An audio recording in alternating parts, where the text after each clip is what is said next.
Hello guys, I hope you must be fine. English session के lesson number 3 में आज हम कुछ इंग्लिश सेंटेंस की प्रैक्टिस करेंगे। देखो गाइस, ग्रामर का आना और इंग्लिश बोलना दोनों ही मुख्तलिफ चीजें हैं। अक्सर आपने देखा होगा जो फॉरेन कंट्री में रहते हैं, छोटे छोटे बच्चे होते हैं, वो भी इंग्लिश बोल रहे होते हैं, मगर उसे परफेक्टली उसे ग्रामर नहीं आती। तो देखो गाइस, हमारे साथ क्या होता है कि हमारे पास ऐसा कोई भी नहीं है, हमारा जो एनवायरनमेंट है इसमें इंग्लिश नहीं बोली जाती, इसलिए हमें ग्रामर को फॉलो करने के बाद ही हम इंग्लिश सीख पाते हैं। मगर इसके साथ साथ आपको प्रैक्टिस करना आपके लिए लाजमी होता है। जब तक आप प्रैक्टिस नहीं करेंगे तब तक आप सही से इंग्लिश कभी भी नहीं बोल पाएंगे। मैं जो भी आपके लिए नया लेक्चर बनाऊंगा उसकी प्रैक्टिस सेशन लाजमी मैं आपसे करवाऊंगा, क्योंकि जब तक प्रैक्टिस नहीं करेंगे तब तक आप इंग्लिश नहीं बोल पाएंगे। तो अगर आप इस चैनल पे नए हो तो इस चैनल को लाइक करें, सब्सक्राइब करें। और अब चलते हैं स्किन की तरफ, इसमें हम सेंटेंस कवर करने वाले हैं। I am at home. मैं घर पर हूँ। आई क्या है? ये मेरा सब्जेक्ट है। कौन सा सब्जेक्ट है? ये मेरा फर्स्ट पर्सन सिंगुलर सब्जेक्ट है। एम क्या है? ये मेरा हेल्पिंग वर्ब है। कौन सा हेल्पिंग वर्ब है? ये मेरा प्रेजेंट का हेल्पिंग वर्ब है। अगर हम पास्ट की बात करेंगे तो हम वाज का इस्तेमाल करेंगे। अगर हम फ्यूचर की बात करेंगे तो हम विल बी का इस्तेमाल करेंगे। एट होम ये मेरा क्या है? ये मेरा ऑब्जेक्ट पार्ट है। देखो गाइस, ऑब्जेक्ट पार्ट कई किस्म के होते हैं, जैसे direct object, indirect object, prepositional object. मेरी आने वाली वीडियो में हम इसे मुकम्मल हम इस ऑब्जेक्ट को कवर करेंगे। We are good friends. हम अच्छे दोस्त हैं। वी क्या है? ये मेरा सब्जेक्ट है। कौन सा सब्जेक्ट है? ये मेरा फर्स्ट पर्सन प्लूरल सब्जेक्ट है। आर क्या है? ये मेरा हेल्पिंग वर्ब है। कौन सा हेल्पिंग वर्ब है? ये मेरा प्रेजेंट का हेल्पिंग वर्ब है। अगर हम पास्ट की बात करेंगे तो वी के साथ हम वर का इस्तेमाल करेंगे। अगर हम फ्यूचर की बात करेंगे तो हम विल बी का इस्तेमाल करेंगे। गुड फ्रेंड ये मेरा ऑब्जेक्ट पार्ट है। You are angry with me. आप मुझसे नाराज हो। यू क्या है? यू मेरा सब्जेक्ट है। कौन सा सब्जेक्ट है? ये मेरा सेकंड पर्सन सिंगुलर सब्जेक्ट है। देखो गाइस, यू वाहिद एक ऐसा वर्ड है जो सेकंड पर्सन सिंगुलर भी है और ये सेकंड पर्सन प्लूरल भी है। जैसे मैं क्या हूं? जो मैं आपको पढ़ा रहा हूं मैं हूं फर्स्ट पर्सन, और जिसको भी पढ़ा रहा हूं वो अगर वो एक है फिर भी मैं यू का इस्तेमाल करूंगा। अगर वो एक से ज्यादा है तो भी मैं यू का ही इसमें इस्तेमाल करूंगा। जैसे यू मेरा क्या है? इसमें यू मेरा सेकंड पर्सन सिंगुलर भी यूज हो रहा है और प्लूरल भी यूज हो रहा है। आर क्या है? ये मेरा हेल्पिंग वर्ब है। कौन सा हेल्पिंग वर्ब है? ये मेरा प्रेजेंट का हेल्पिंग वर्ब है। अगर हम पास्ट की बात करेंगे तो हम वर का इस्तेमाल करेंगे। अगर हम फ्यूचर की बात करेंगे तो हम विल बी का इस्तेमाल करेंगे। एंग्री विद मी ये पूरा मेरा ऑब्जेक्ट पार्ट है। He is a good boy. ये एक अच्छा लड़का है। ही क्या है? ये मेरा सब्जेक्ट है। कौन सा सब्जेक्ट है? ये मेरा थर्ड पर्सन सिंगुलर सब्जेक्ट है। इज क्या है? ये मेरा हेल्पिंग वर्ब है। कौन सा हेल्पिंग वर्ब है? ये मेरा प्रेजेंट का हेल्पिंग वर्ब है। अगर हम पास्ट की बात करेंगे तो हम वाज का इस्तेमाल करेंगे। अगर हम फ्यूचर की बात करेंगे तो हम विल बी का इस्तेमाल करेंगे। She is a doctor. वो एक डॉक्टर है। शी क्या है? ये मेरा सब्जेक्ट है। कौन सा सब्जेक्ट है? ये मेरा थर्ड पर्सन सिंगुलर सब्जेक्ट है। इज क्या है? ये मेरा हेल्पिंग वर्ब है। कौन सा हेल्पिंग वर्ब है? ये मेरा प्रेजेंट का हेल्पिंग वर्ब है।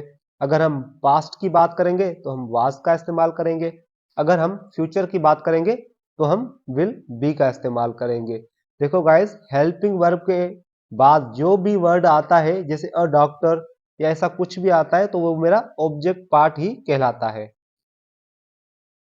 They are at shop. वो दुकान पर होंगे।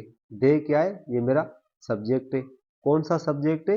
ये मेरा थर्ड पर्सन प्लूरल सब्जेक्ट है, क्योंकि एक से ज्यादा की बात हो रही है। आर क्या है? ये मेरा हेल्पिंग वर्ब है। कौन सा हेल्पिंग वर्ब है? ये मेरा प्रेजेंट का हेल्पिंग वर्ब है।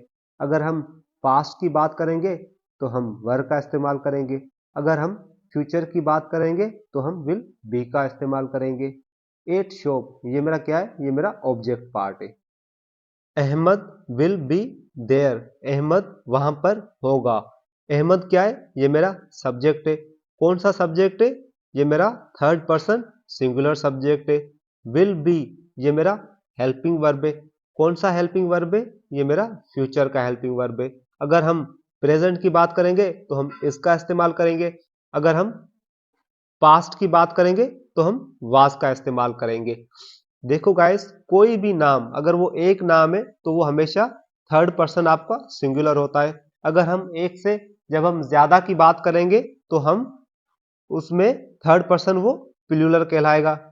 जैसे कि Ali and Ahmad are at home, Ali और अहमद घर पर है।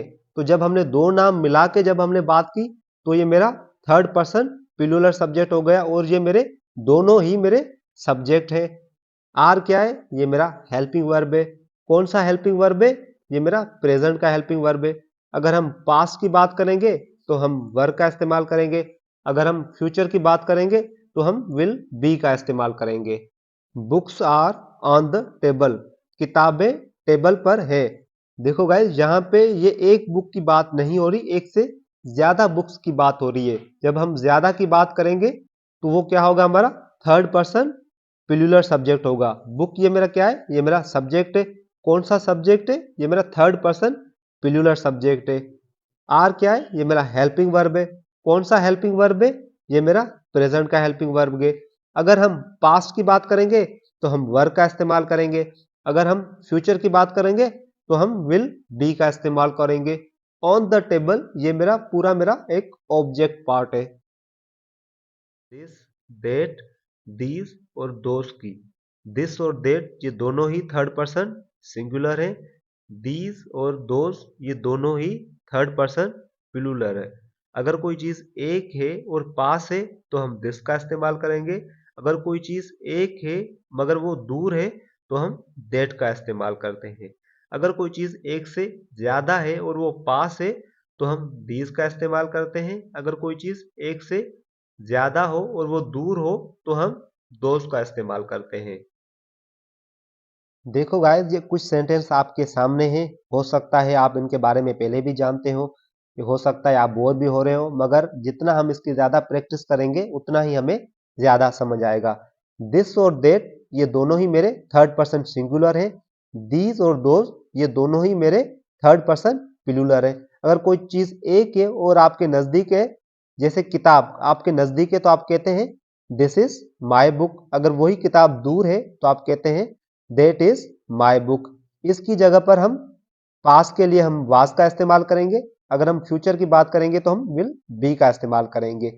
अगर वो किताबें एक से ज्यादा हैं और आपके नजदीक है तो आप कहते हैं दीज आर माई बुक्स। अगर वो किताबें दूर हैं और वो ज्यादा हैं एक से तो आप कहते हैं those are my books. Are की जगह पर हम पास के लिए हम वर का इस्तेमाल करेंगे, फ्यूचर के लिए हम विल बी का इस्तेमाल करेंगे।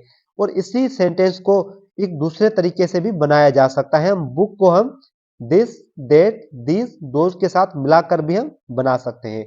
हम ऐसे भी कह सकते हैं this book is mine, that book is mine.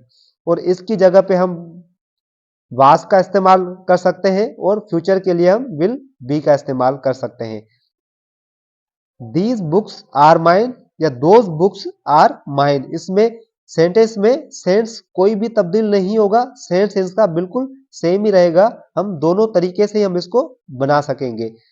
अगर हम आर की बात करें तो वहीं पे हम पास के लिए हम वर का भी इस्तेमाल कर सकेंगे और हम अगर हम फ्यूचर में हम बनाना चाहेंगे तो हम विल बी का इस्तेमाल करेंगे। उम्मीद है ये वीडियो लेक्चर आपको पसंद आया होगा और आप चाहते हैं मैं ऐसे वीडियो बनाता जाऊं तो इस चैनल को लाइक करें और सब्सक्राइब करें।